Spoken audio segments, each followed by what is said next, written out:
Hello and welcome to the Gold Boys Network. It's DegenEli here with Richie1up. We're going to be going through the fight night card tonight, technically called can't even say UFC, it's too early in the morning, Richie. UFC Vegas 66, but it's a fight night. Card that I think should be actually a lot of fun. There's a lot of, like if you don't follow the UFC pretty closely, like there's not hardly any name recognition here except for the main event, but.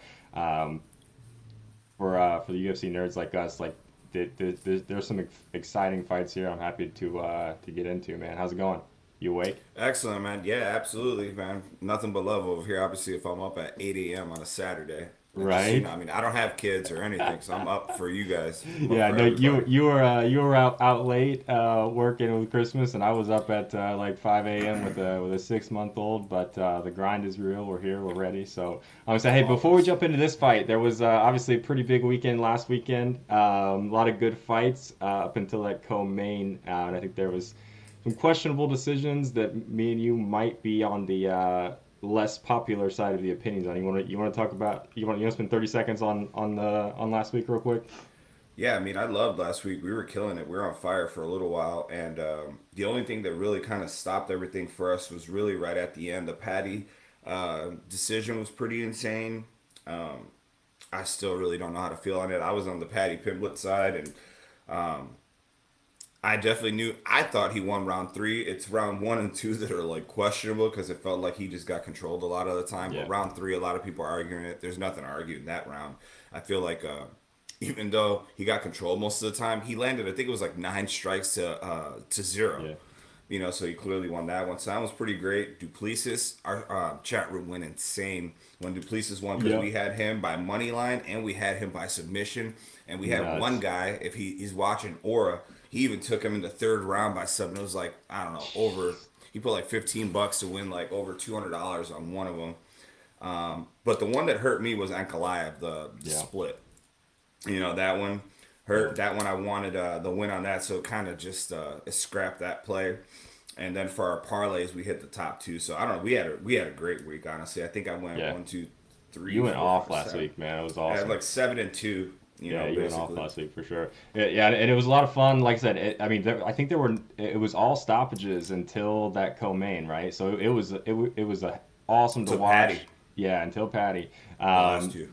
the two questionable decisions, I think, and debatable ones. From the way I see it, like I thought off the bat, I thought Patty should have lost that fight, but watching it back, I think really, I think it's for the better of the sport. Like we're seeing a change in how fights are judged, right? It used to be all about control time, and when you fight, you think like in a street fight, like who actually would win a fight? Like it's who beat the guy up more, right? So rounds one and two for Patty,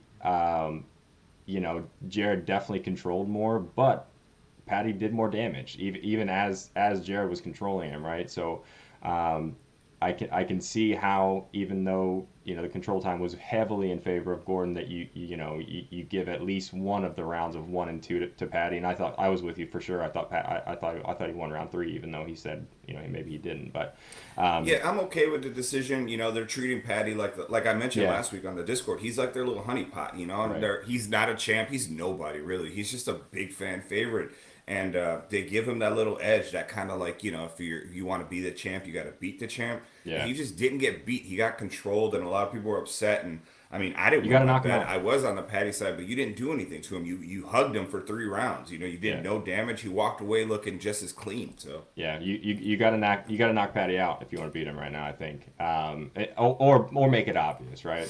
I do think and we can't spend a whole lot of time on this, but we'll see what happens. I'm excited to see him hopefully get some better and better The competition and see big if he can robbery was hold up. Ankalaev, though. He got robbed. Yeah, see, and let's talk about that one next because I off the bat I was with you and we were both on Uncle Live money line.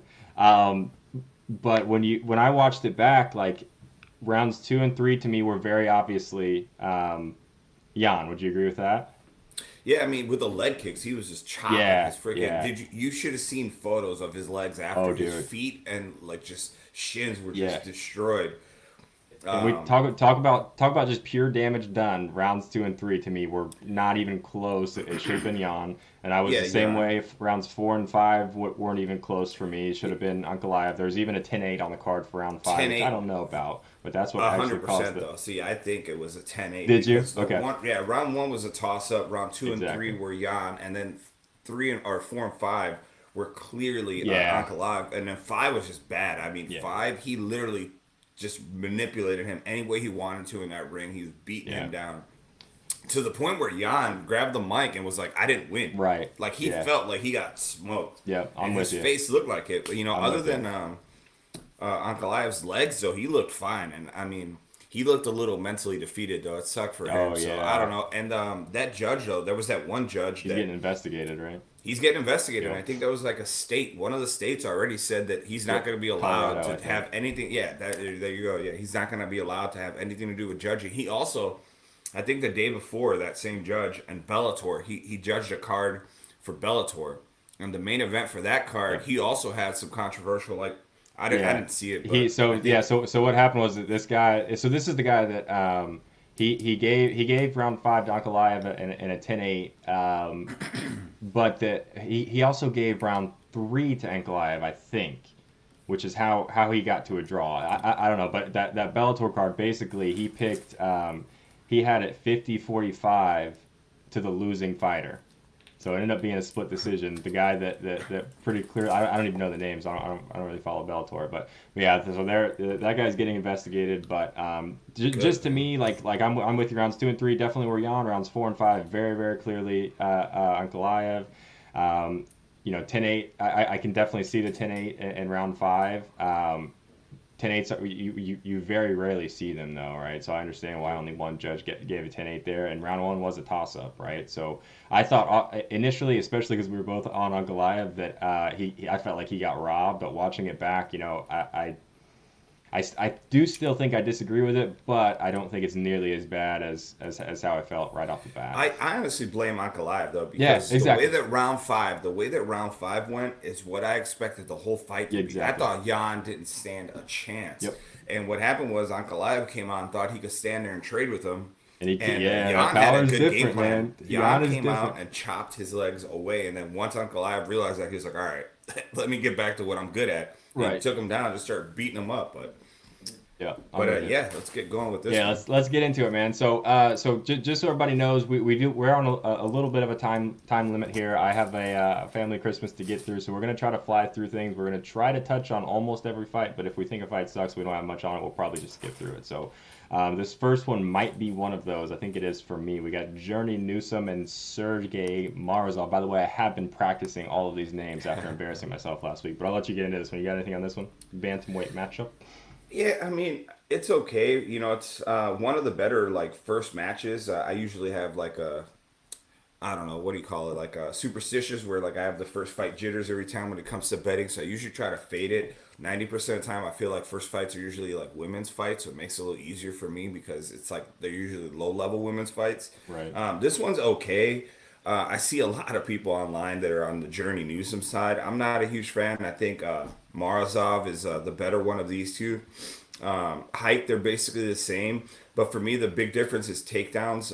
Takedown average. I mean, Marazov averages 2.87 takedown average to Journey Newsom's 0.96. And his Journey Newsom just doesn't have really good takedown defense as well. So I mean, I could see this easily being a Morozov, just take him down and just wrestle him for 3 rounds and just Yeah. beat him up a little bit. I don't think he's gonna put him out because Journey Usom's a pretty tough guy. But yeah, basically, I just see Morozov just kind of controlling the match for 3 rounds and just taking the decision. So it's something that'd be the only thing I would look at. Other than that, the regular lines are juice. Like money line, Sergey Mm-hmm. is like minus 330. And I don't even think he's a good parlay piece. So it's kind of this Yeah. one's just really like a fade for me. Yeah. I'm with you. Newsom is on short notice. I think. I think he took the fight like early last. Like he's had about 2 weeks instead of the the typical 6 to 8 week fight camp. To me, I think so. I think Sergey, he is and yeah, he's we're showing minus 300. These lines are little staleys from yesterday. He's minus 330 favorite. I don't think he's that big of a favorite, even though I do think he's the bigger fighter. I think this is if this was if Journey wasn't on short notice, maybe it's a minus 200, plus 150 situation. Maybe, I don't know. I think they're a little bit closer than that. But I do think, from what I understand, Sergey, I think, was a M1 global champ before that. I don't really know what that is. So I think he comes in with a lot of uh, uh, a lot of fans from outside the UFC. So I think that may be leading towards this juice a little bit. But I'm staying away completely. I do think Journey, if you're looking for a value play, I don't think he should be a plus 275 dog right now, which is what he is on DraftKings. I think he is, that discrepancy is a little closer to me. If you want to play something on here, I'm with you. I don't think either one of these guys get a finish. And the fight to go the distance on DraftKings is minus 135 right now. Yeah, so they I do. I might actually talk myself into taking that one because I do like that one. Yeah, I feel either like that that's or good even value. over 2.5 isn't too bad. Like if you wanted to put minus 150 over 2.5 and Yeah, just mix that in with something, or honestly even straight up just to start off the fight, just get your feet wet to right. start. Yeah, Yeah, yeah, decision for Morozov is plus 120.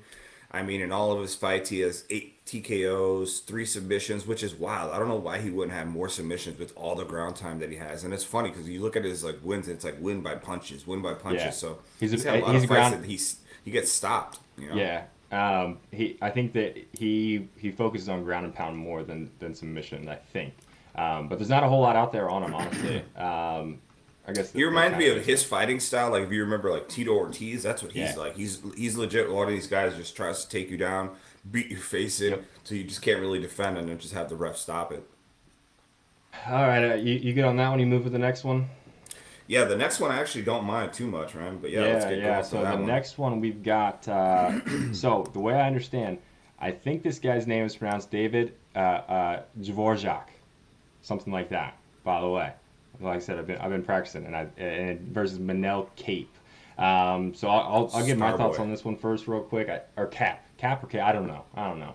I'm messing up already, but Cape's a big favorite here. Cap, whatever his name is. Manel, I know that part. Minus 250. You can double check for me, see if it's still around there. And to me, I think that's about right. Dvorak, he's a kind of a lower value guy. He does have, he's got some power. Um, he's got two of his last four wins are from a rear naked choke and then a knockout before that. He's got two unanimous decisions over Jordan Espinosa and Bruno Silva. Um, but I think Manel is just kind of a level above him, and also Dvorak. I don't think he's seen kind of the aggression and the high volume attack that he's going to see from Manel tonight. Cap is a really talented striker. He's got knockout power. He's super precise. He's also got really good like head movement and footwork. So I think he's just a level above, and I do like Cap as a parlay piece personally, just for that volume and aggressive. And I don't think Dvorak's going to be right for it. So what do you got on this one, man? Yeah, so for this one, I kind of lean just towards the other side Okay. a little bit myself. This is one of the ones that I told you that I was kind of going more the dog here. Dvorak, to me, I just think he's fought a little bit better competition. Yeah. And so I feel like he's been fighting UFC caliber guys longer. Cape is good. I mean, he basically comes out and he's got like a ton of power. But I feel like Cape is just more one of these guys that's like he's either going to put you out early, Yeah. and if you can make him sweat it out, like he gives up. So like but a lot of his wins, or a lot of his losses come longer. So he can put up the fight. He sits there and he takes a beating for a while, and he doesn't tap out or anything too easily. But Dvorak, like I said, I just think it's just he's fought the better competition because if you look at like Cape, like who he's fought, like he lost to Matthias Nicolau. This guy's like 15-5. Yeah. Alexandra Pantoja 15-4. So he's out here fighting Kai Asakura, Takeya Mizugaki. So he's fought like a lot of like international level competition, and he Yeah. hasn't really faced a ton of UFC level competition, and that's kind of what matters to me. I mean, he beat Ode, but I mean Ode is not on his way out right now. Yeah, it was No, he caught him right. And we talked about last week it was how like a flying knee, I think it was, right? flying knee in the first round. Yeah, and yeah, I can definitely see that. You know, we'll see what happens. I do think it'll be a better fight than the odds are saying right now with the minus 250. But like, um, yeah, I don't know. We'll just see what happens. I guess I mean, the this is the fact that first one we've Dvorak disagreed beat on so Bruno far. I think Silva, so. We'll see. What's that that? matters to me. Like, look up if you get a chance, or anybody that's looking in this fight. One that I would really look up is David Dvorak versus Bruno Silva. Yeah, That's a good one to watch, and that you'll see who David Dvorak is in that fight. And that's why I see that, and I'm like, man. And for the odds, I mean, Dvorak being plus 195, it's something that I really would consider. Especially, I mean, that's another one. So if we're talking like distance wise, over 2.5 minus 135. I yeah. mean, unless Cape legit lands another insane flying knee or drops him, Cape can hang in there pretty well himself. So that's another one. What are split decision odds on this one? Is another one. I mean, God, David Dvorak split decision plus 1,400. I mean, can he win 2 rounds? Yeah, I think he can. yeah, You figure Cape's gonna come out, and that first round's probably gonna be his. After that, if he could survive and just wears it, because Cape is built like an action figure too, man. yeah. He So is. once that lactic acid hits those muscles, so yeah, Yeah. this side, who knows? Maybe it may be like a live betting situation too. Yeah, yeah, Stay away and then take it live. I'm with you. If it gets out of the first round, the longer this fight goes on, the more it would lean to draw out whatever David. So Hmm. we'll see what happens. It'll also be interesting to see what kind of judging we get tonight, right? So and I do think we'll have a decision early on this time as opposed to last week. So maybe we get a better feel from that. But maybe there'll be more live betting opportunities this week if you don't necessarily love any of these or a lot of these lines. But before they get going, because I do think we'll see some decisions early on and get a feel for how that judging is going. But yeah, if it's judged like last week, I could still see Manel winning by decision just for that volume that he tries to throw and that pressure he Hmm. applies. But we'll see what happens. I think this is the first one we've been on different sides of, so we'll Yeah, see. his significant strikes are legit. I mean, he lands 4.69, accuracy is over 50%. So every two that he's throwing, he's landing one. And Dvorak, that's the one thing that always scares me is he doesn't mind taking a punch, and sometimes he could take too many. Yeah, So if he feels his power, that could put him up. But like I said, I think if he can survive as the fight goes on, I think we're gonna see him take over. yeah, I'm with you. All right, let's go to the next one. One that I think could be one of the better fights on this card. Brian Battle and Renat Fakhretdinov. I think there's a Fakhretdinov in there. This fight should be awesome, and I'll let you start it off, though. What do you got? Yeah, so this fight I love a lot, and honestly, so I'm just gonna start off right away by saying I lean Renat Fakhretdinov. So that's the side that I'm leaning on, mainly because Brian Battle, I love him, big fan of his. Ever since he came to the UFC, he's one of these guys that's improved like light years ahead, like fast. So he's one of these guys that I think like over time he is gonna be a really really good fighter in the welterweight category. He's improved like leaps and bounds, like really really Yeah, fast. And I think his last fight was one that I had him by KO or submission. I think he got like a first round knockout. 44 Get, seconds. Head yeah, kick. kicked him right in the Yep. in the chin too. And like if you see that Takashi replay of Soko. slow, I mean his skin moved up and Yeah, it was man. insane. But the problem here is that he's coming on like super short Yeah, notice. Monday, I You think. know, and, yeah, and I just don't know how to feel about it because like I feel like if he had a full camp and he got to prepare for Renat and Renat's fighting style and all that, I think he'd have a way better shot. But he is on short notice. He made weight. He looks good though, and that's the thing Yeah, too. That's the other thing that's scary. This is the best I've ever seen him. So it's wild that for him not even having a full camp, this is the best shape he's ever been in. My thing is that he gets taken down really, really easily. yeah, that's Renat's Yeah, game. yeah, and Renat, I mean, he is legit like one of these guys that again he will also just take you down and just beat you up. His volume is low, and that's the only thing that scares me with Renat a little bit is his volume. He's like strikes landed per minute. It's like 3 versus Brian Battle's almost at 8. That's a gigantic difference. The difference is that also with Renato is 81% accuracy. But yeah, those takedowns, he'll just take you down. You know what his takedown average is? Probably one of the highest I've seen ever. It's 5. Jeez. net 5.0 to, Brian Battle's 1. So I mean, Right.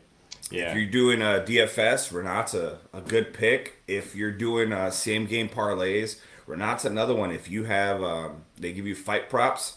A good one would be like Renat over 1.5 and Renat to have the most takedowns. And I'm sure you'll probably get like a plus 200 right there just to have this go over a round and a half and for him to Right. get the most takedowns. Probably easy money right there. Yeah, yeah, I like that for sure. I actually leaned Battle here, and so I went back and I watched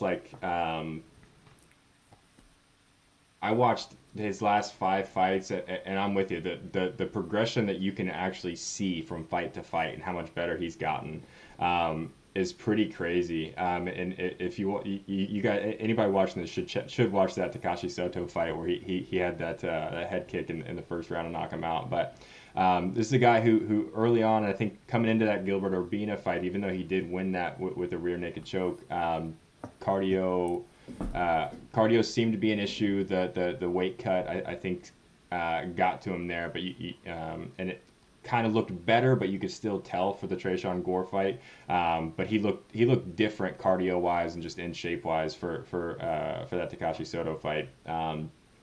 So the improvement is crazy to see. I think you're going to see a lot of kicks from him, which I don't know. I just love the kicky dudes. You know what I'm That saying? straight kick, I mean, is Yes, insane. man, it's going to be fun to watch. But Renat on the other side is he is dangerous, right? I do think if battle with the full camp, I think this is probably like a pick 'em or maybe even slightly favored to battle. I don't know what you think about Yeah, that, if it was but full camp, if it's a full camp, like I definitely consider Battle more. I still lead right now or not.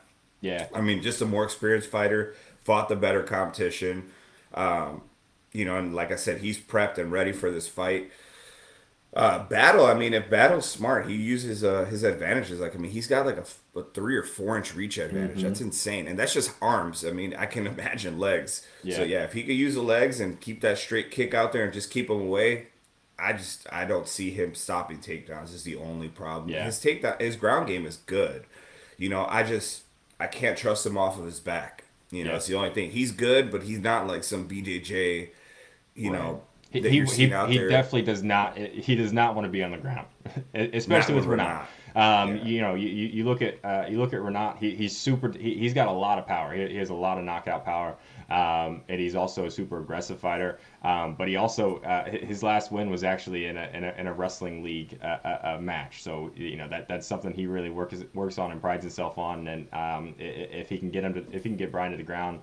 I think definitely he can get a tap out or ground and pound knockout or Yeah, KO. just control 3 rounds, right? Because his cardio should be better, even though his cardio has seemed to be a little bit of an issue in some of his fights that I watch. But this should be a good one, man. Even if you're not betting on this one, I think it's definitely one to tune in and watch. This will probably be around 5 o'clock or something on ESPN Plus. Um, Yeah, the time it has it for me, it says 3:30 my time, so 4:30 your time. right on. Yeah, this one should be a fun one. I lean Battle. Sounds like Richie leans Renat. But it should be a Yeah, close one. Should be fun to watch. yeah. For me, I mean, if I'm gonna take a bet on this one, I'd probably take the double chance. The double chance seems really good for this fight for Renat minus 115. I'd go KO decision myself. Really? You don't think the submission is there? Yeah, I mean it will be, but I don't see Battle just giving up his Yeah, back. that's true. I see him just laying on his back, trying to defend and trying to score him around and avoid shots and just Renat just being on top, just kind of just beating him up and Yeah, wearing him out. And like I said, maybe get to the point where he can hurt him a little bit and have the ref stop it, or just keep going for a few rounds and have Battle get up and try to yeah, duke it out a little more. So that's kind of the side I would lean. right on. Yeah, I'm excited about that one. Let's get into another one that should be interesting, and I think maybe 3 in a row that we're going to potentially be on different sides of. So we'll Yeah, see what for sure. happens here. We have Rafa Garcia and this guy with one name out of China, Mahashate. Wait, where did it go? There we go. Um, Mahashati. Yeah, it's a badass name too, man. Yeah, yeah. I feel like just a slight advantage, just having to fight a guy with one name. You know what I'm saying? Like if I'm gonna fight a guy, I've never fought anybody. But I'm gonna have to fight a guy who only has one name. Like immediately, I'm a little thrown off. But what do you got on this one, brother? So yeah, it's funny. So he's fighting Rafa Garcia, and in Yeah, his two last fight, Garcias in a row, yeah, right? he just beat the snot out of Steve Garcia. So, but it's funny because I was actually on the Mahashata side when he beat Steve Garcia, and Steve Garcia. What's funny is Steve Garcia just beat the snot out of one of my favorite up and coming fighters, which is Chase Hooper, and he woke me up on that one because I mean he stomped Chase Hooper. Yeah. But Mahashate, man. So Mahashate's deal is just power, man. He's got a Hmm. lot of power, and he comes out and he tries to win early and fast. I just I look at Mahashata as like background of fighters, right? And so you have Steve Garcia's and great win. But then you go back his record right before Steve Garcia, and he's one of these Dana White contender guys. So Yep. before Steve Garcia, he beat Achilles Estremadura. Before that, Damu Wu. Before that, Aijake Kenbiki. I mean, so all of his fights are I know you, WLF, by the which way, hang on to cut you off. I know you wanted to keep going, but you didn't want to keep pronouncing those names. I know that's what man, was dude, going on, but it's go I ahead. mean, yeah, Rang Shai Zhu, Yazin Silent K Beek, Yep. Nahan Hay. I mean, so he's basically had a lot of like low level international. I mean, what the hell is WLF Wars .42? What is that? I've So got that, M1 Challenge. yeah, the M1 Challenge is that M1 Global that fight organization that dissolved. The WLF is the I think it's Wing basically Wu the Ling Chinese. Feng. Yeah, Yeah, it's it's the Wu Ling Chinese, Feng. and Cage fighting. um, you can't find a whole lot on the American internet on Mahashate as far as fight replays go. Like you can obviously find the Garcia and the Contender Series fight with Esther Maduro. But actually, I don't know if you know this, but if you go to his Tapology and take the Chinese characters next to his name and put those into Google, you can actually find some of those double WLF wars. So I got into a weird place in the Chinese internet watching some of his fights back. But yeah, go ahead, man. Yeah, I mean, it's just like I said. So my shot has got for me. He's either gonna knock him out or he's just gonna get how I could curse on here, Yeah, right? He's gonna get wrestle fucked for 3 rounds. So and Garcia's tough as fucking nails, man. This guy is like really tough. He could take a punch, so I don't know. I just don't see my shot at putting him out, and I just think Rafa's just gonna control this whole fight. yeah. He's what 2 out of his last 5 is the only thing that's a little scary. But I mean, who did he lose his last one to? Drakkar Close. Who Drakkar Close is just such a good boxer. But Yeah. I mean, even then, I think Drakkar Close would mop the floor of Mahashate, in Yeah. my opinion. So he lost to Right Drakkar now, Close maybe. Yeah. by decision. Yeah, right now, for sure. Mahashate is, he's still like I said, he's up and coming. He's got to prove it to me. He's one of these contender guys, and it's just one of these rules that I just have. This is like unless Prove you're it first. Bo, what is it, Bo Nickel? Yeah, unless you're that dude right now, I don't trust you. So if he comes out here and proves me wrong, then obviously we'll start looking more his side. But like, it's one of those things. His last fight, I was on his side. Now I just think a little too fast. Moved up too fast in competition. I think he should have Yeah. gotten a couple more tune-up fights before he starts fighting guys like Rafa. Yeah, I can see that for sure. To me, when I watch both of these guys fight, like I said, I've watched a lot of Mahashate's fights and the last 5 or 6 of Rafa's as well. Garcia's really good, man. He really likes to get you on the ground and go for that rear naked choke. He's got let's see, three of his last 6 wins are from the rear naked, and the other 3 are decisions. I'm with you on the level of competition. But man, we talked last week a little bit about just how I think some guys when you watch them, their striking just sticks out as different. And He's man, special. Yeah. he looks different, man. He's huge too, man. If you see, I Yeah. don't know. Have you looked at their weigh-ins at all? Mm-mm. So he missed weight. He did miss Oh yeah, I weight. forgot about that. He missed weight by 4 freaking pounds, man. Ooh. So that bothers me. So that's another reason why I'm on the Rafa side. But I mean, look at this thing, man. Rafa's 5'7". Mahashata is 6 foot tall. He's Yeah. gonna look like a giant in there against Rafa. So it's scary. And I'll probably eat my words on this because I mean I can see with that amount of size and power behind those punches. I mean, if he catches him, he could definitely put his lights out. Yeah, and I just go ahead. I'm just hoping he's prepared, man. And I think Rafa, as long as he can get those tall legs down, just get him down and just beat him up on the Yeah, ground. and Rafa's really good, like I said, and a guy who would prefer to be on the ground, right? Would prefer to be on top of you with the ground and pound or going for a rear naked. But he knows that guys know that, right? So it's a little bit of the fight IQ and things like that. So what you'll see Rafa do is you'll see him like feint a takedown basically, which I think could be used more. But he'll feint a takedown and throw a mean right hand. So he's good. He could definitely catch him. But Mashate showed that he's got a really solid chin to me. In that Estremadura fight, he took a lot of big shots from him. And was able to stay on his feet. I think Rafa probably does have a little bit more power than Estremadura. And I think it's also Mashate's first time really seeing this level of grappler. But I don't know. There's a lot of talk about Mashate's jab and his right cross because they are crazy. Yeah, they're so fast and strong, man. But He built. yeah, I don't see many people. He's got an underrated front kick to the body, and he uses that front kick kind of right up to the middle to the body to set up a flying knee and a head kick, a front kick to the head. And I think look for that. That might be a crazy. I don't think you can probably even bet on that, but I think that could be there, especially if Garcia's coming in on him trying to take him down. But this should be a good fight, and like I said, 3 in a row. We're on different sides, so we're gonna see what happens here. You're on Garcia. I'm on really happy, Mashate. really sad. Yeah, I don't know. We'll see. We'll see. This is one that if you want to take a side. I don't, and you end up losing. I don't think you can feel bad about it because it should be a really good fight. It should be fun to watch. But any last final Yeah, thoughts? I would just say, this card, so many of them are like coin flips. Is just take it easy and try to have a little fun with this card. It's the last, last one for the year. So I would just try to enjoy it as much as we can and, try to find the lines in between. That's why I keep mentioning things like rounds and all that because there's so many more options rather than just saying, I'm going to take money line for this fighter.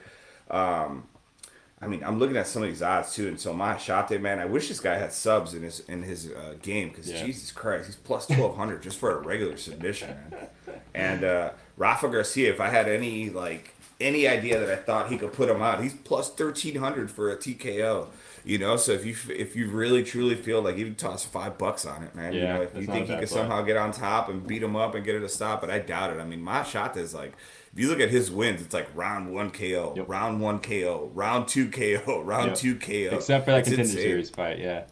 Yeah, but see, there you go. That's my point though, because right at that point, he's fighting somebody that's different. A little bit like higher up in a level, and it's even then it's Achilles Estremadura, what's he doing? What's Achilles doing right now? He's 7-1 as a pro, I think. His only loss, his only loss was to Mashate. He doesn't have a contract yet, right? I don't think so. But he's still a contender fighter. He was the big. He was I think a pretty big favorite over Mashate to beat him. So for the like they fought for the. And I think the thing was like Mahashate, that was the other thing is that I think for that fight they were supposed to get a contract, whoever won. Yep. And Mahashate, even though he won, Dana still didn't give him the contract. He gave him a chance to fight, and I think he earned it after the last fight where he beat the other Garcia. But I don't think he even earned the contract after that. Like Dana still wasn't even that impressed. Yeah.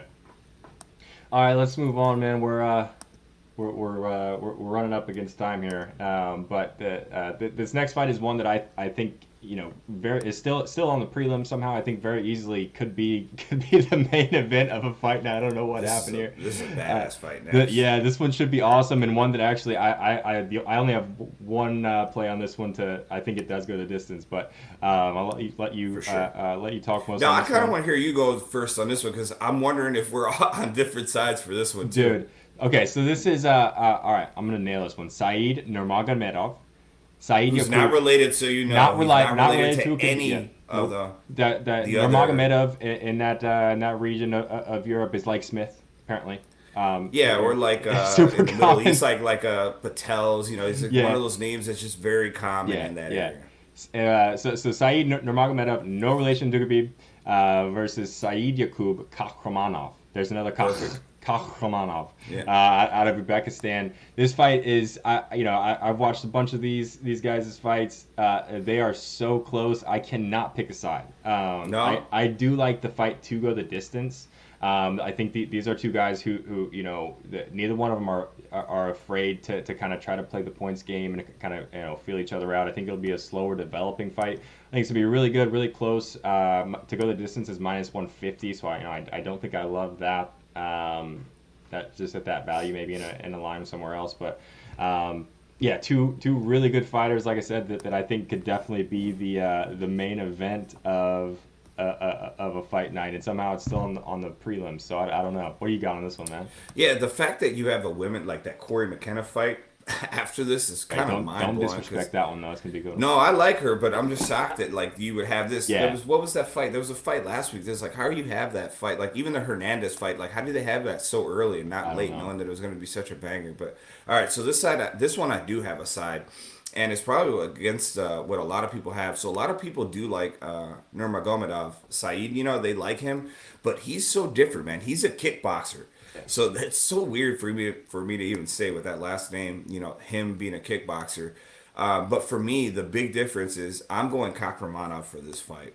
So he's the favorite in my opinion, and I think it's justified. And I think he could be a wider gap favorite, honestly, if it goes the way that I think it goes. This fight, he really impressed me in his last fight when he fought Ronnie Lawrence. Ronnie Lawrence, yeah. And you know, he basically like Ronnie Lawrence, I think, was the favorite in that fight. And I think I was so nervous about this fight because I told you I have like that first fight jitters, and Mm-hmm. I had Kakramanov as my dog of the day, and it was the very first fight. I'm like, all right, here we go. So this is my dog pick, my underdog pick for the card, and it's the first fight, and everybody was like, he's probably gonna lose. He's gonna lose. From the minute that bell rung, he controlled the entire fight. Yeah, And so that's what I think is going to happen here, man. In my opinion, Saeed is one of these kickboxers that does all these like really crazy like kicks. He's got an insane side kick, kind of like Wonder Boy. You know, he does that mm-hmm. like that straight kick to the side. So he likes doing like spinning roundhouse back fist. He likes doing all that crazy stuff. And I just don't see that working here, man. Saeed is really good at like takedowns. You know, his striking accuracy is like over 70%, which is insane. The difference is going to be Nurmagomedov is just he throws more volume. So that's the only thing I'm worried about. You know, it's just being out volumed if he doesn't get taken down. So yeah, as long as he just doesn't stand up and try to just keep this as a standing fight, he's got it all. I mean, he averages 6 takedowns per fight. That's a huge difference. So it's just as long as he can hold him down, I think he can just beat him up. So I think you're right on the line of the over. More is probably better for the fight. yep. And now lines are what? Saeed is -105 and Kakramanov is -115. So Yeah. they've evened out just a little bit. Yeah, But no. yeah, I'm gonna be really happy to just watch this one, man. Honestly, yeah, like I said, if I had to pick a side, I think I'm with you. I think I would lean Kakromano, but this should be a good one. And if Nurmagomedov can keep it on the feet, advantage him. If Saeed Yakub can get to the ground, advantage him. And I think this is a situation where this is the best wrestler Saeed has fought, and this is probably the best kickboxer Saeed Yakub has fought. So it's going to be super interesting. If I had to lean one way, like I said, I'm with you on Kakramanov. But I do think this one sees a decision. But I don't at -150. Can you even take that? Like I don't know. yeah. I probably wouldn't, not by decision. I mean, if I was going to take a shot, even Kakramanov, I mean, he's got like several submissions, and I mean, his line is Yeah. +800 just by sub. That's pretty Dang, nice, you that's know. crazy. Yeah, Yeah. it's not So bad. sorry, I clicked off of it real quick. Yeah. His last one was unanimous decision, then a guillotine choke win, and Yeah, but then you look go at a how many couple wins he more has wins. by sub. Yeah, one. He's got two of his last 1, 2, 3, 4, 5. So two of his last 5 wins are from the sub. So does feel like you're getting some value there, especially if you like him to win the fight overall. Um, you know, but this should be a good He's one, man. got Like I said, 10 wins, 4 by submission, and 3 by KO, and the others by decision. So I mean, yeah. you know, he leans sub Or the if or the somehow he could get his double back. chance submission or points probably. Yeah, that's what I was looking at actually. So yeah, submission. What is it? Submission and decision. It's And plus while you one look at that, thirty. Mario says this is his favorite fight on the card today. Yeah, there's a lot of good ones on this one, There's man. a couple, man. There's a They're lot they're of good ones sneaking in on. some bangers for us. Mm-hmm. But yeah, I'm excited to see Nurmagomedov. Like I said, it's so weird to see one of these guys that looks just the Makachevs and all them. But this dude, his fighting style is so original. Yep. I mean, it's like something out of a movie the way this guy fights. So it's going to be a really fun fight to watch for sure. Yeah, I'm with you. Next up is one that actually I'm really excited about. I think we might be on the same side here. I hope. Maybe I don't, dude. I can't freaking decide, man. This is so we got Cheyenne Vlismas versus Corey McKenna. These are two. This is a fight that I see almost exactly the same as we were talking about the Topuria Mitchell fight last week. Very very similar to me. Two up and coming fighters in the weight class. A fighter in Vlismas who is clearly the better striker, and a fighter in McKenna who is clearly the better grappler. Both very young, both 7-2, and let's see, McKenna is 2-1 in the UFC, and so is Vlismas. Should be a really really good fight. I think it's super entertaining. But yeah, what do you got on this one, man? So just to let you know, I think we skipped the fight because the next one I think is Jake Matthews versus Semlisberger. Oh, so that's one I was referring to. But hey, I'm ready for this one too. But yeah, this all right, one, let's go back to that one. I don't know, for some reason that was not in my all right, yeah, let's go to this one. Which and one? I can start. I can now? start since I threw you off. I'll start. No, it doesn't matter. We go with the girls. You already got it started. Let's just stick to the women for a really quick second because this one we don't have to stick too long. But Cheyenne Vlismas, she's been on a little break. She's just coming back right now. I don't know why she took the little break that she did. So there is some drama. I don't want to talk about the drama because if you listen to any UFC or combat sports podcast or YouTube show, they all have to talk about the drama, and it's drama that I feel like if she was a dude, nobody would even know about. But there's been some drama. But yeah, she has to take some time off. Yeah, she took some time off. Her big thing is striking. She's a sick striker. I mean, she's got great, she's a sick striker. I mean, she throws high volume. The only thing is that she doesn't really carry a lot of power. I think her only knockout, is like by head kick. Yeah. So she landed a nasty, like perfectly timed head kick. I don't see that being a situation here. And it was against Gloria DePaula, which actually wasn't even that was a pretty good fight for her to win. Mm-hmm. But yeah, I lean the McKenna side here. I mean, she's gonna be smaller, a little bit smaller. She looks like a high school kid.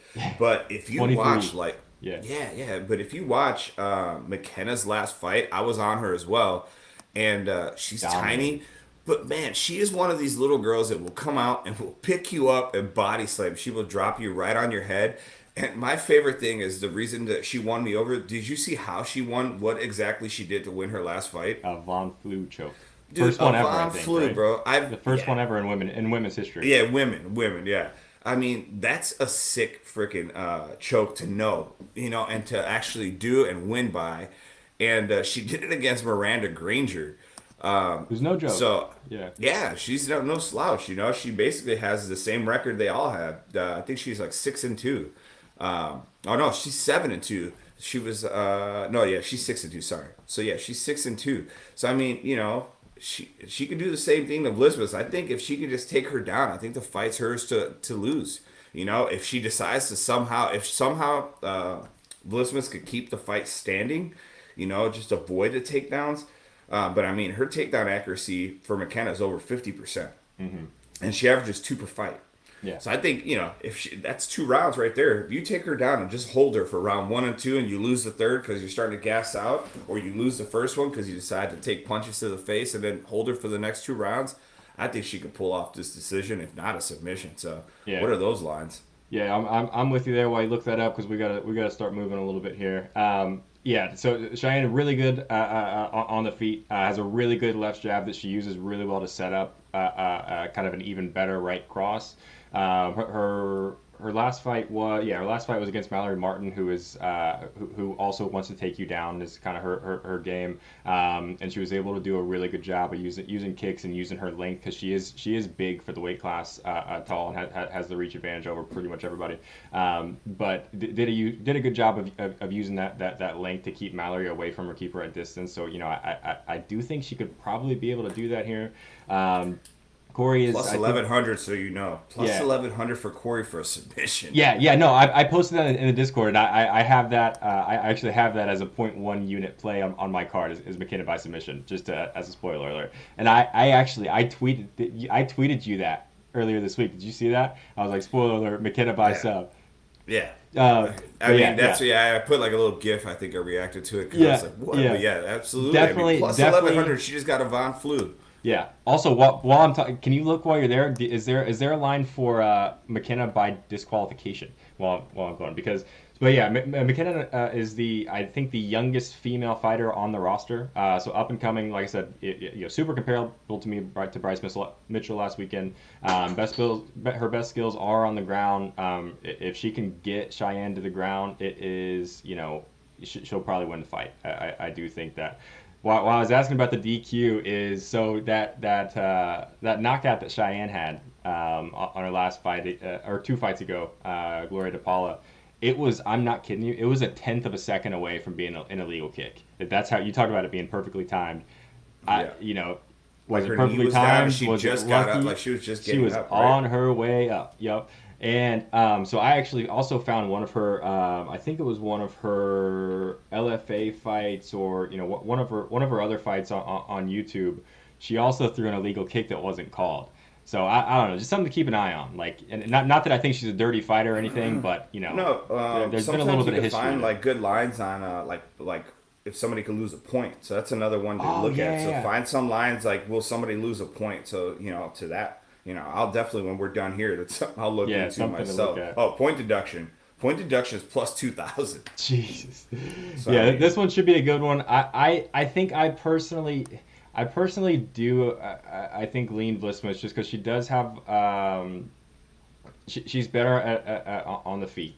But I definitely see a world where McKenna wins by submission. So you could take Blismus money line or Blismus by knockout, and then hedge that with the plus 1100 McKenna by submission, because I do think that's how McKenna wins this fight. If she wins it is with a submission, because she's an artist for on the ground. sure.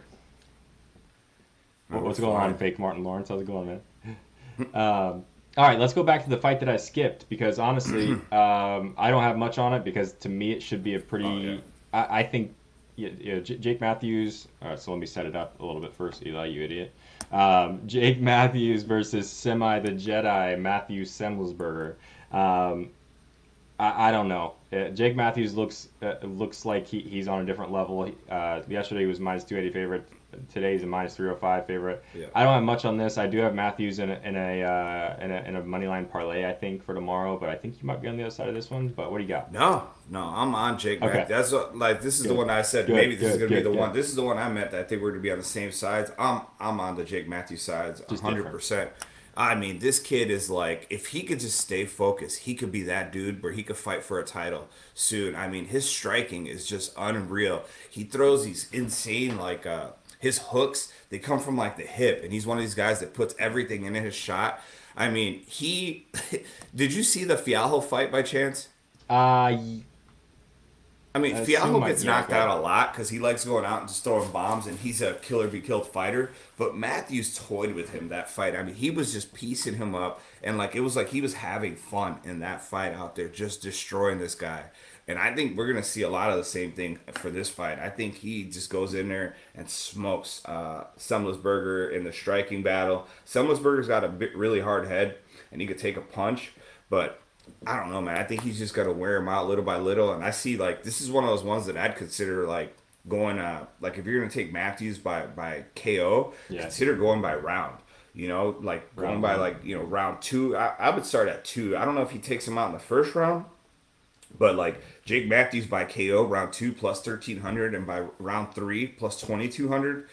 I mean, I think he could do it. I think he takes him out, and I think he's like primed. Like he's gonna keep moving on up to try to fight for a title at some point. So, Yeah. yeah, I'm big on him, and he's absolutely a parlay piece for me today. And if you do DFS, I mean, I don't know what his price is in DFS, but I'd lock him in too. Right on. All right, I love it, and we got like 10 minutes to get through now. The whole main. We just It's love fine. Yeah, we we could do love like talking cliff about notes on fighting, man. these. What's that? Yeah, no, yeah, we could do clip notes. I mean, some of these other fights are really easy to like Yeah, a little. We just run through these quick. yeah. Like the next one. Brundage. So Cody Brundage, Mikhail Alexishik.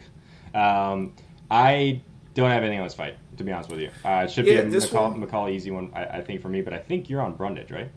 No, actually, Okay. I'm McCall as well. Hussar, man. Yeah, I'm a big fan of his on this fight. I think this is one that I think he could KO him in this one. Brundage, I think he's a little bit on his way. What is he? 28 years old right now. I don't. Let me see who he's Yeah, so Brundage coming three off out of of his wins last five. over Trayshawn Gore and Dalcha Lungiambula, who actually just got dropped this week after his loss last weekend. Um, Sub. yep, go ahead. But I mean, the fact that the big like red flags I see here, he lost to Nick Maximoff. You know who Nick Maximoff is? Not really. Nick Maximoff is Nate Diaz's buddy, who's been like just smoked. Nick Maximoff just lost 2 fights ago, like in the first round of I forgot what's his name. He's like 40 years old, got submitted, put to sleep in the first round, and then Yeah. he just lost his last fight where I think he said he blew out his knee or something happened.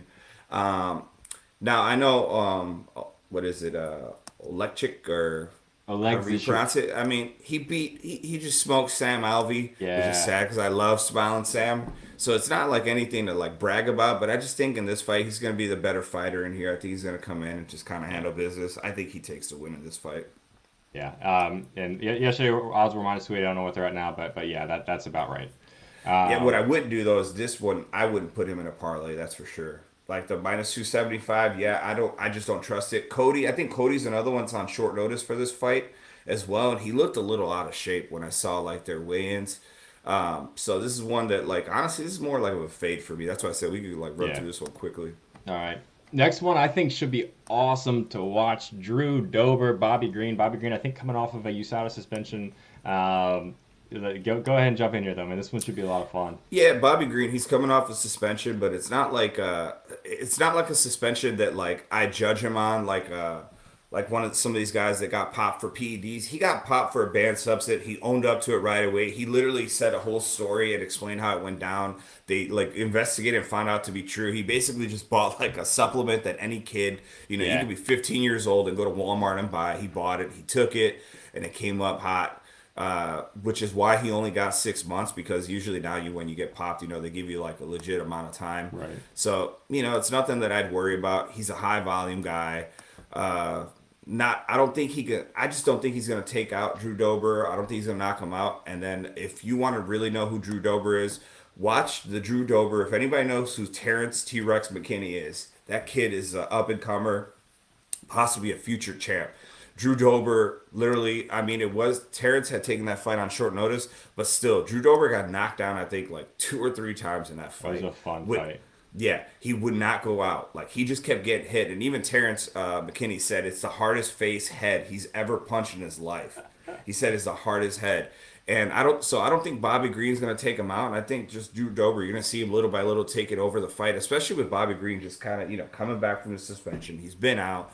He's probably got like a little bit of the cold feet going on. So yeah, this side I would take Drew Dober, and I wouldn't even mind betting just a straight money line, just Drew Yeah. Dober money line, and it's either going to be, in my opinion, just KO or decision. Yeah. This should be a good one. I'm actually leaning Bobby Green here, just because. So if you watch Drew Dober fight, he is super dangerous, a really powerful striker, really good fighter all around. He does seem to. He's got a lot of those big actions that we talk about, right? So he does kind of load up a little bit.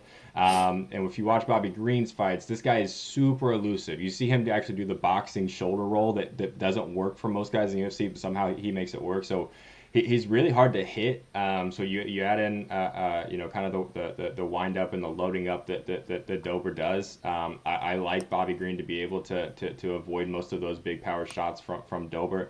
But again, like you said, if Dober can land a few, then he's got big time power.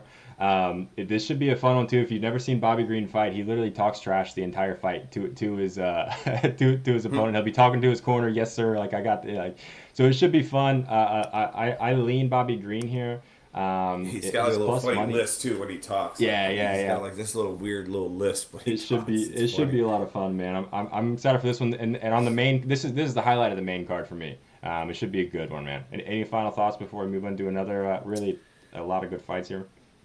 Yeah, no, that's really about it. Like I said, I'm just gonna I lean just the Drew Dober side, and for me, the big decision maker for me was really watching that Terrence T Rex McKinney fight and just seeing who Drew Dober is and how tough he is.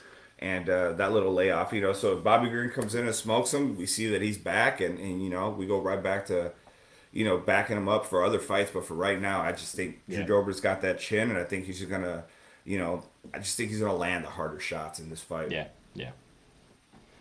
Next fight, we got. This should be a fun one too, man. I'm excited for this one. Bruce Leroy Caceres and Julian Juicy J Arosa. So we've got Best nicknames on the card. yes, this is awesome. That's why I had to call him out there.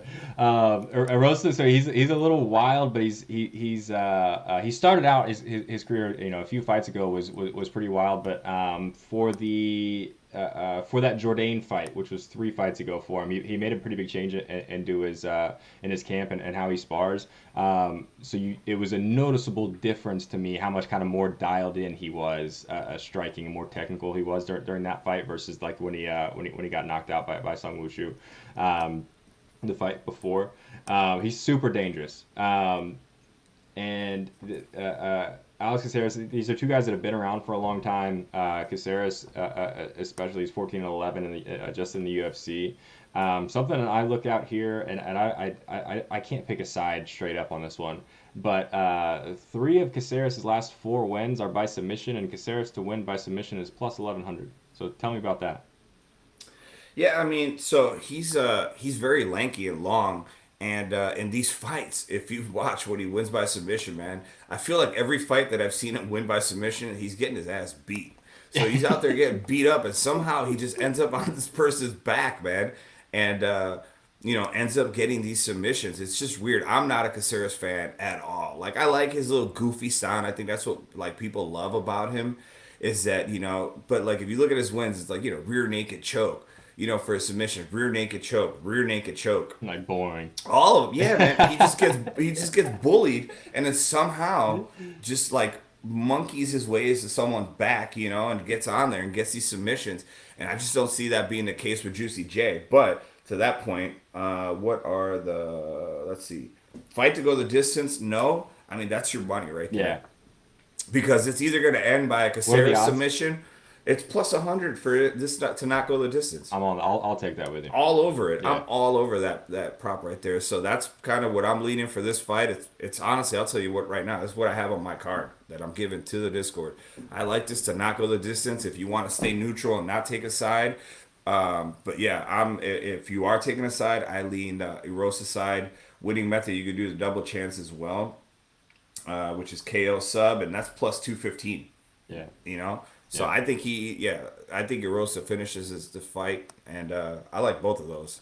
Yeah, and if you want Richie's full card, Gold Boys is or the show is presented by the Gold Boys Network Discord, where you can get all of Richie's picks as well as all the picks from some of the the best cappers on gambling Twitter and on the internet. Gold Boys Network is the #1 sports education and entertainment community on the internet. Go to goldboys.com to sign up today. So yeah, I'm with you. Should be awesome. I would lean Arosa. Plus 1100 though for Caceres. It's not worth a little sprinkle. I mean, I don't know. Next fight to me is a fade because Amir Albazi is a minus 410 favorite over Alessandro. Yeah, it's the biggest gap. Yeah, Alessandro. I forgot the E when I made this in Photoshop. Alessandro Costa. I don't like Costa enough to take him at plus 330, and I don't like anything at minus 410. I mean, Yeah, Albazi I'm is not different. really touching it. Yeah. Should I think if Amir can't get a finish early, it's a failure for him. That's how big the skill gap is to me here. Yeah, I mean, I think if another one, if you want to like mess with the not to go the distance, in case Yeah. you think Costa could land, because he's Brazilian, so everybody knows every Brazilian is amazing at BJJ. So Arosa, the only way he's going to win is by finish. He's not going to win the decision in this prop. I just see Amir Albazi, like I said, short and sweet, just bulldogging him the whole fight, just holding him down, just beating him up, and just dragging this out till he either quits or it just goes the distance. But I'm not touching it. They're too wide. The gap on this one, it's not even worth mixing in a parlay. God forbid that you pick Amir Albazi minus And he just gets 425 and he slapped. loses. Yeah. Yeah. So this is just avoid it and just move on. Next one we got. This should also be a really fun one. This is The main event. Yeah, I'm with you. This is one that I also can't pick a side on. We've got Arman Sarukian Damir Ismagulov. I don't think Damir should be a plus 160 dog. Arman No is way. really good. He's up and coming. He's been, a lot of people have been excited about him for a long time. He's coming off a loss against Gamrat on his last Yeah. fight, but a lot of people think he won that actually. Um, it should be a good one. I think I know where you're leaning here, but I can't pick a side on this one either, man. What do you got? Yeah, so so this is a tough one because I am a huge Armin fight, and I think Armin is a future champ. He's Yeah, got he's every good. freaking skill set. He's amazing, man. His his grappling is elite. His striking is really good and powerful. His accuracy is kind of where it lacks a little bit when it comes to striking. But I agree. I don't think Demir. I don't understand how Demir is a dog in this fight. I don't understand it. Demir is bigger. He's fought the way better competition. Should be a pick 'em. Absolutely, it should be like minus 110 each, and then just let you take it. Pick whoever you want. Um, his takedown defense is elite for Demir. So I think Armin's only path to victory, literally, is somehow you're gonna have to figure out how to take Demir down, hold him and beat him up, which I don't think he could do. And I think Demir, his striking is just like I think Demir's striking is probably like top three in all of UFC right now. Really? His jab is like probably his jab's got to be the best jab right now in UFC, and he's got a 2 inch reach advantage. So I think if he could just literally just keep him at distance, I think he's just gonna beat the hell out of this kid's face with that jab, and I think he's just gonna win this fight. And I think Demir wins this by decision. He's probably one of my favorite dogs on this whole card. I don't know. I might go. I do have Armin in a money line parlay just because there's a lot of hype on him. You could see a little bit of that, not nearly as much as the Patty effect, right? But it feels like they are trying to kind of fast track Armin to protect him a little bit. But then why do you give him Demir? Because Demir, like you Yeah, said, I is don't is understand, man. They this is a keep weird giving him these fight. insane fights, man. They keep Yeah, Armin has taken on some really. I mean, he yeah, smoked Matt Frivola. He fought Joel Alvarez. Gamrot, I thought he won too, man, because Gamrot he dropped him like I think a couple times in that fight, and then Gamrot was basically just holding on for dear yeah. life and just ended up just wrestling him. And keep in mind, those were 5 round fights. That's the other thing that's important. That fight was 5 rounds. If you Armin right now for a 3 rounder, he's scary. But Demir, it's too much, way too fast. Yeah. The other thing to keep an eye out for those that don't know who Demir is in his fight is that weird tick he has. Um, I don't know. People say it's like nerve damage. You ever seen him His fight? the blinking thing Yeah, he he has does. this Yeah, blink. He keeps going like this. yeah. I don't know if that's like a form of like Tourette's. That's what it looks like to me. But I think it's somebody said that he actually got hit. Like he spars so hard, and he wears hardly any padding in his sparring. Somebody said he caught a punch to the side of his face and damaged a nerve. And they say that it's like a nerve, like a tick nerve that he has when he's fighting. Um, but yeah, so if you see him out there, hopefully you don't think that he's out there getting hurt when he starts doing that little tick. But Yeah. but for me, yeah, this one I lean Demir.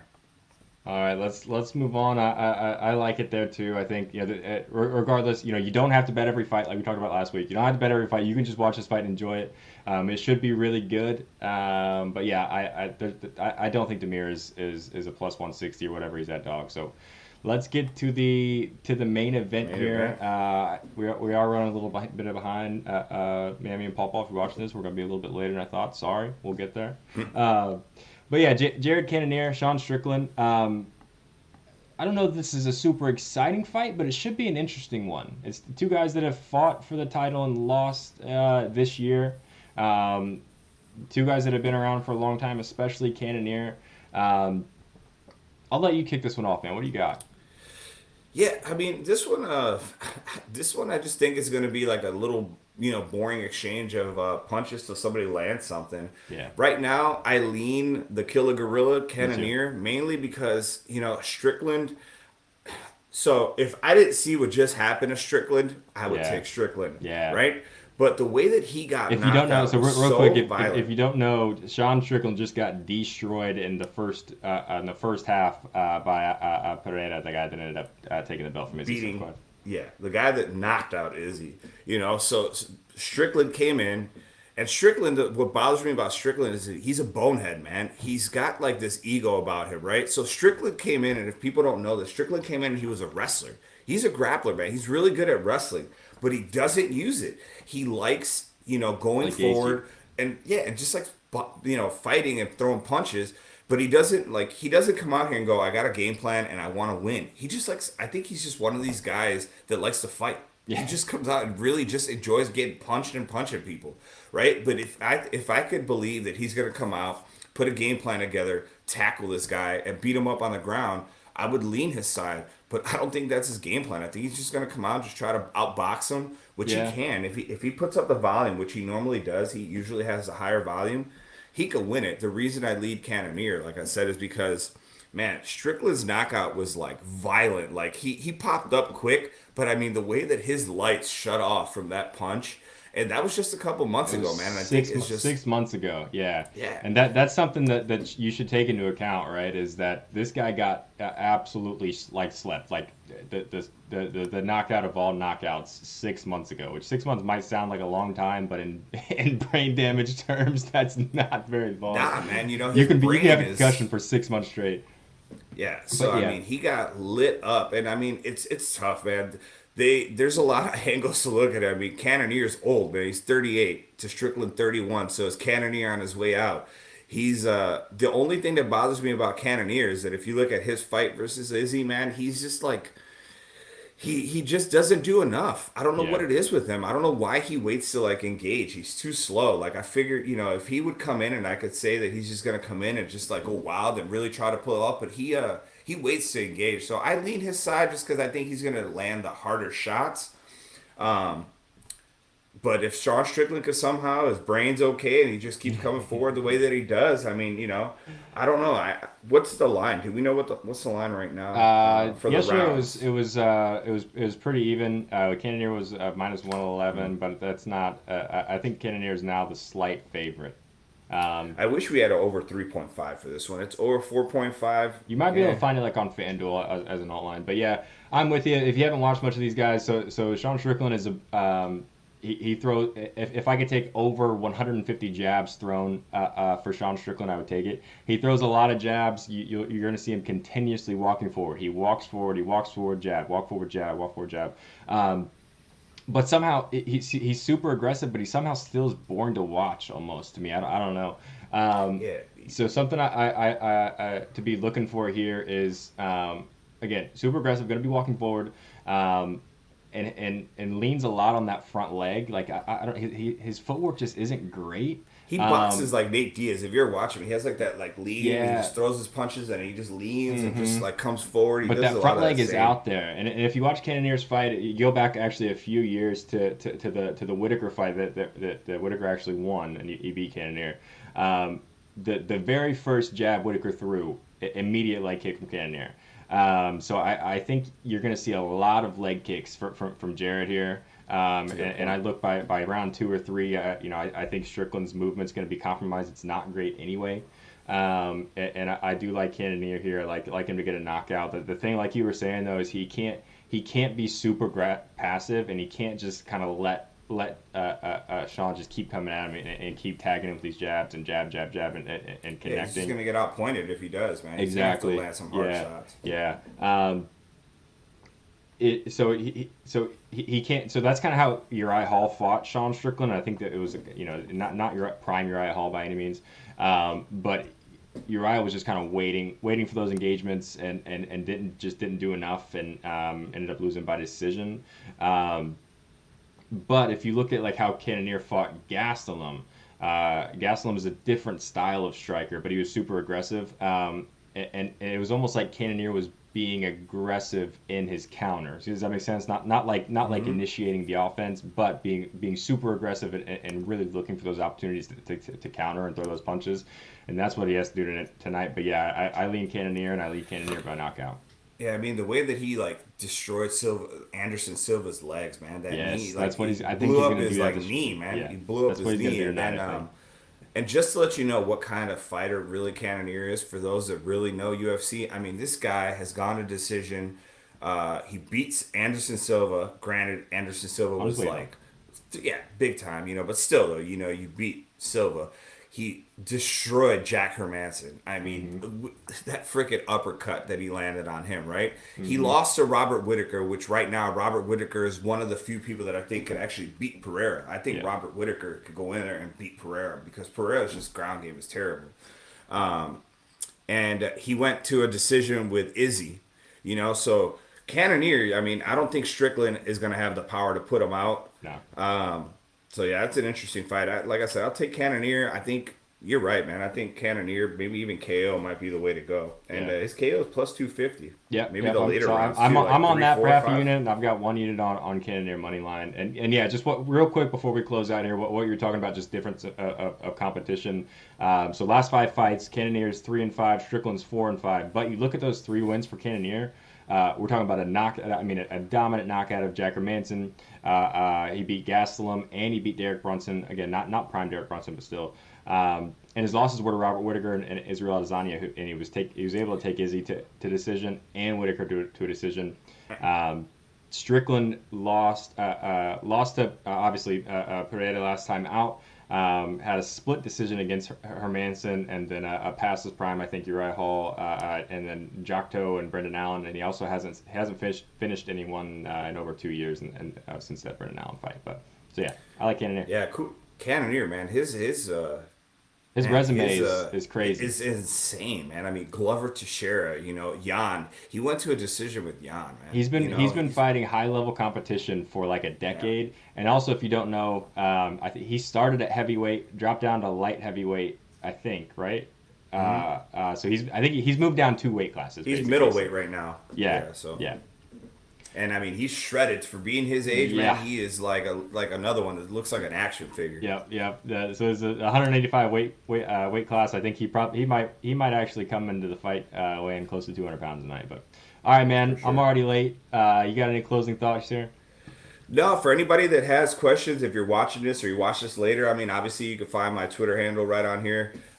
You can just hit me up on Twitter, ask any questions. I'm really interactive with all of our, fans or anybody out there watching or anybody that, looks at our bets and stuff like that. I'll answer anything you want. I'll have some content out later, and I'll have some free picks for the fight tonight. So I just look forward to this, and hopefully we help some of you. Yeah, right on. Appreciate you doing this. Appreciate you guys watching. This has been the UFC Vegas preview here on Gold Boys Network, presented by Gold Boys, presented by Pickett Sports. I think probably next time you'll see me and Richie here is in January sometime. I don't know if we'll pick up one of the fight night cards there for the next pay-per-view.